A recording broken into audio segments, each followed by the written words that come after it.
je vous donne un petit truc super rapide. OK? Ma bolognaise. OK? Je ne vous expliquerai pas comment faire une sauce bolognaise, tout le monde sait en faire une, mais il y a un petit punch. Puis regardez les chaudrons que vous avez là, je vais faire ça x6. OK?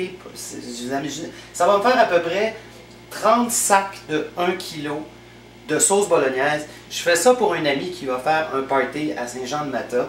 Et ils adorent tous ma sauce à spaghetti, ma sauce bolognaise. Et puis c'est pour une seule raison. Je vais vous donner le petit truc. La sauce bolognaise, au lieu de faire ça avec de la viande hachée, moi je prends des saucisses. Je prends des saucisses italiennes légèrement épicées, des médiums. Vous les mettez dans l'eau froide. Vous partez votre chaudron. Vous montez ça à ébullition. Une fois que ça bout, vous avez une dizaine de saucisses, exemple, vous les laissez 10 minutes. Ensuite, on les refroidit à l'eau froide et je les passe dans mon robot culinaire. Hein? Un robot coupe. Regardez ici, là, il y a encore servi, il y a encore des légumes dedans. Vous passez ça là-dedans pour le hacher. Une fois que c'est haché, vous faites exactement la même chose que vous faites avec ça, votre viande hachée d'habitude dans votre sauce bolognaise, sauf qu'elle va avoir 4 à 5 fois plus de goût. Et puis ça, c'est de la chair à saucisse italienne hachée. Donc il y a de la fenouil, il y a des épices, ça donne vraiment un bien meilleur goût. Et puis ça sent tellement bon. Fait que ça, c'est mon petit truc pour la bolognaise, remplacer la viande hachée par de la saucisse italienne médium. Les pâtes, quand vous faites des pâtes, toujours les cuire 1 minute de moins que ce qui est marqué sur la boîte.